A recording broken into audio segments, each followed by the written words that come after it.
Welcome back, everybody, to Rob's MetalWorks. We are here at the Vibes Event Center to support one of the most extreme bands across the world. It brings me great pleasure to welcome the man, Brian, from the Black Dahlia Murder. Sir, how are you doing today? I'm good. How are you? I'm doing fine. I'm with you, man. Getting to do this cool interview and meet you at this very pivotal time for the band. And, you know, I've been supporting and been a fan of the Black Dahlia Murder for a long, long time, almost since the very beginning. So I'm glad to be here with you, man. Good to be here. Yeah. You know, I want to jump back just a little bit. I know we're pressed for time. It's been a couple of years now since Trevor's passing. Did you have any personal epiphanies when that happened? Personal epiphanies? Life sucks. I don't know. A whole lot of darkness. I wouldn't want to get into all that. Yeah. No. How soon afterwards did you realize that you wanted to keep the band going? Right away, or did it take some time? It didn't take very long. I mean, you know, it was just knew it was something we had to do. And obviously, kind of like the big move for you was moving from guitar to frontman, vocals. Were you confident that you could pull it off? Yeah, I just knew I had to take the guitar off. I mean, I've done backup vocals for the band, you know, the entire time. Yeah. But yeah, I'm not all that, so I knew I had to take that thing off, and the only way we're going to do this is if Ryan came back. Right. And you still play guitar, though? I mean, off stage? Here and there, yeah. I wrote a third of the album worth of music. Yeah. Also, a note, we have to talk about Ryan Knight returning to the lineup. How important was that for you, and how did that kind of come to be?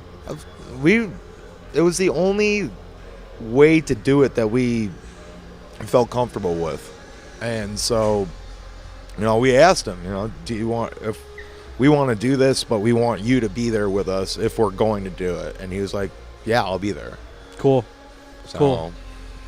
And then it wasn't long thereafter that you guys played your first show at the end of 2022. It was about almost 2 years ago. Yeah. How did that first show go off?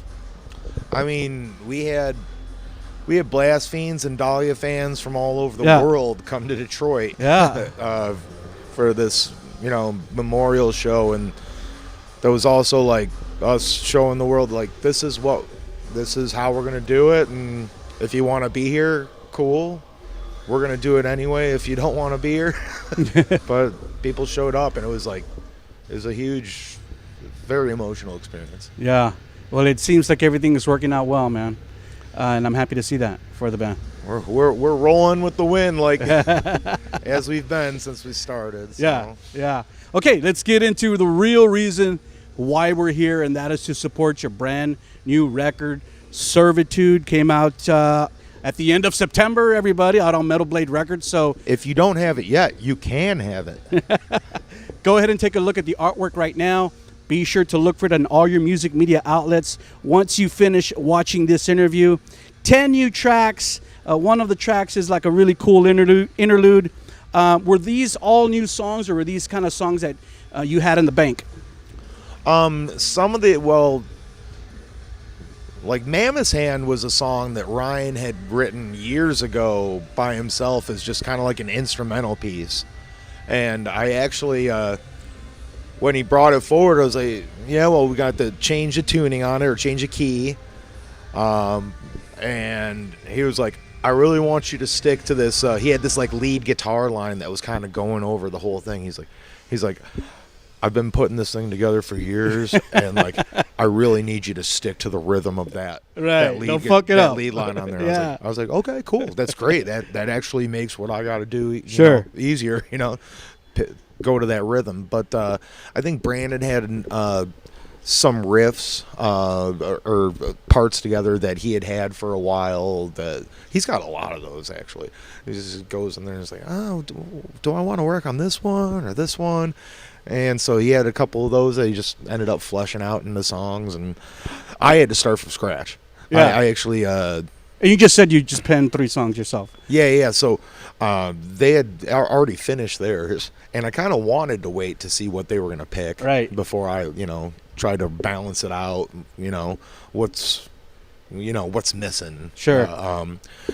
But it was also really tough to get back into writing riffs, and I'd actually had an easy time writing lyrics for songs after picking subject matter and whatnot.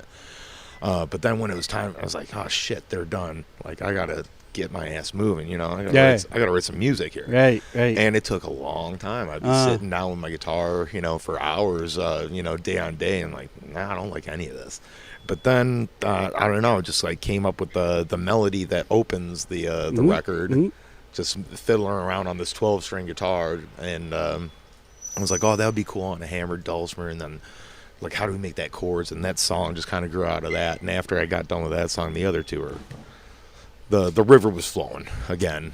Undoubtedly, I think one of the things that I guess fans most notably wanted to take note of was that, with Brian singing, this still sounds like Black Dahlia Murder. And I picked that up right away, and I'm sure a lot of fans have too. I mean, it sounds like a Black Dahlia record, and it shouldn't, except for the fact that you're singing now, really. It's I don't know. I spent I started this band with another gentleman, John Deering from Oak Park, back in 2001, and it's just the two of us playing riffs at each other, and then we found a drummer, and then Trevor and I were friends, and he's like, oh, you got that guy playing drums? Oh, he can blast. He's pretty good. He's like, you guys still looking for a singer? I'm like, yeah. He came by once. He wasn't really all that interested in it, but it was cool.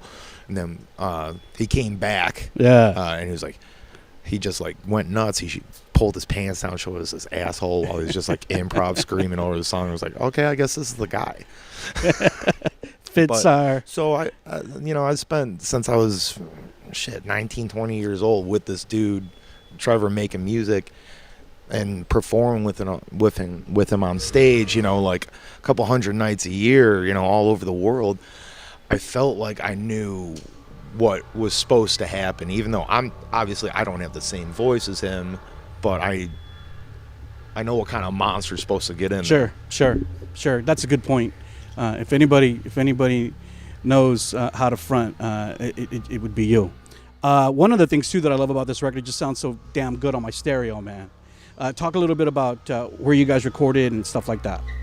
Well, we did drums with Mark Lewis in Tennessee at his home studio, and then it was actually mixed there too. But we recorded the guitars and the vocals all at Brandon's house at his home studio in Jersey, and then Brandon went down, and him and Mark went back and forth for a couple weeks mixing the album. Came out cool. Nice. You wrote lyrics for the first time, is that correct, on this record? Not the first time, but the first, I've written a couple of songs I wrote the lyrics for a bonus track that was on Verminous. It was about some nerdy Dune shit.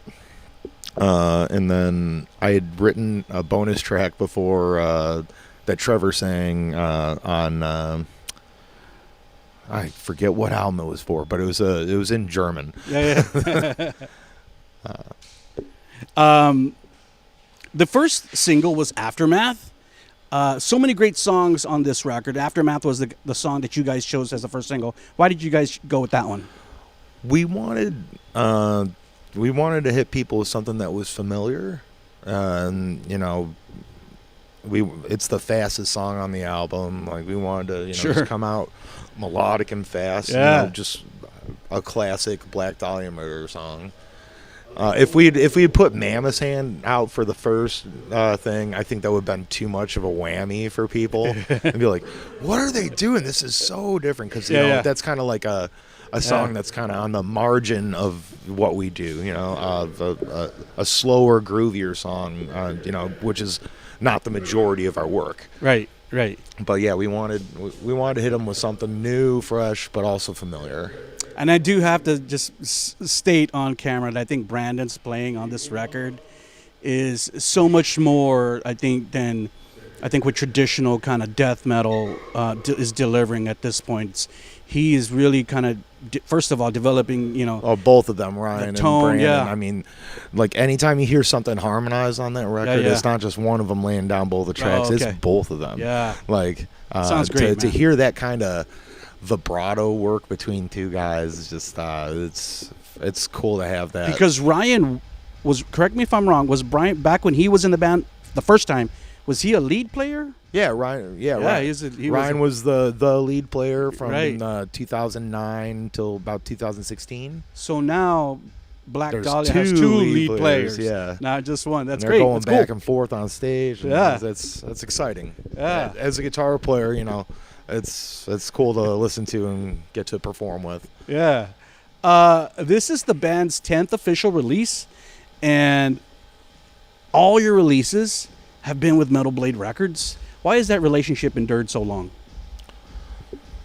It's just a good relationship. They've always taken care of us. We've always done, we've done our thing, and I don't think, we're difficult to work, or either party's difficult to work with. We just cool. Yeah. Oh, is it time to sign a new contract? Well, let's read this. All right, cool. See you guys.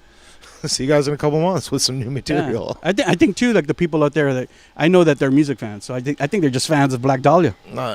Everyone that we've known that's worked at Metal Blade, whether it be here in the U.S. or over in Germany, everyone that works at Metal Blade really cares. Yeah. And that's cool. And I think that's a huge reason why we've never really considered looking around anywhere else. Sure. That's very important. Those back-end relationships are so important. I also know, though, very cool, too, Metal Blade is kind of releasing, all these vinyl variants and cassettes and stuff of Servitude.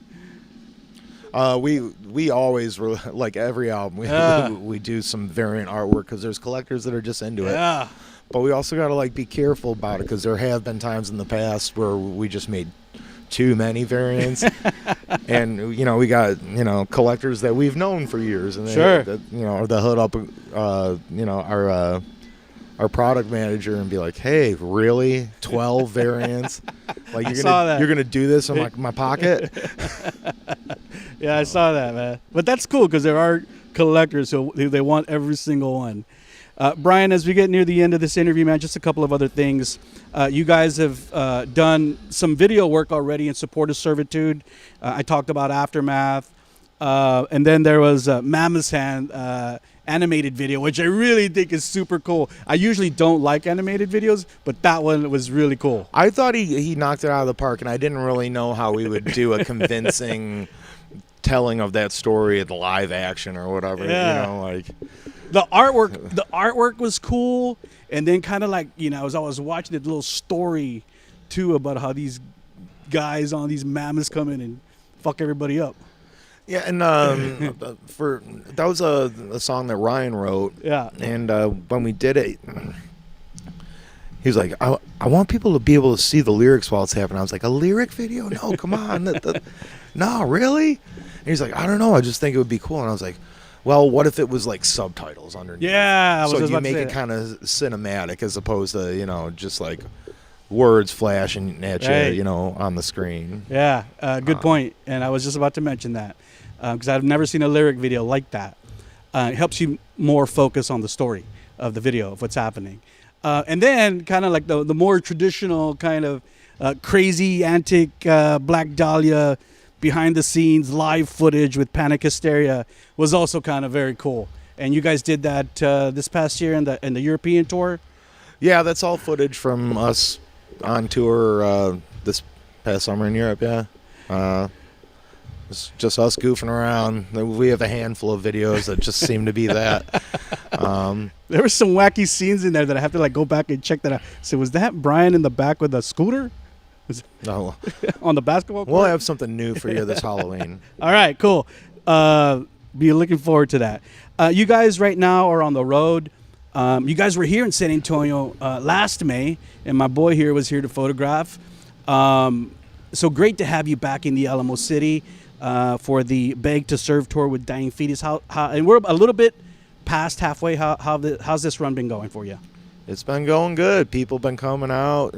Vomit Forth, Angel Maker, Spite. We've been knocking people down with Dying Fetus. It's been a good time. And this tour runs until November 10th, ends in Chicago. So all of you people out there who want to catch the tour before then, be sure to look for dates in your city. Any plans for after the 10th of November? Oh, I got to go back to work. Go back home and go back to work. And go find my pile of bills and see what needs priority. I think a lot of people don't think about that. It's just they think you guys are just living the good old rock star life. Yeah, I'm just... if I would go paperless on certain things, I could be, modern and not have to go home to the pile. But pay your bills on the bus. That's how I like it. I don't know. Yeah. Some of us are visual learners, What about next year? What about for 2025? Any plans? Obviously, you got to continue to support this record. There are several plans that are in the midst for next year. Unfortunately, I can't tell you the details of those, but we'll be bopping around. Yeah. We're not slowing down anytime soon. Good. I'd love to see you guys stay busy and support this amazing record. Brian, any last words? Anything I missed? Anything you want to share with fans around the world who'll watch this interview? I just hope you're all having a good time wherever you are, what you're doing. Keep rocking. Good talking with you. Oh, man, likewise. Likewise. Thank you, sir. I appreciate your time today. Okay. Appreciate you. Remember, everyone out there, the brand new record from the band is called Servitude. It's out there right now. Go be sure to look for it. Get your vinyl. Grab it. Download your fucking... We have socks. Digital music. You saw Brian of Get the Black Dahlia Murder. Get it physical. Get it all. Yeah. You saw Brian of the Black Dahlia Murder right here on Rob's MetalWorks.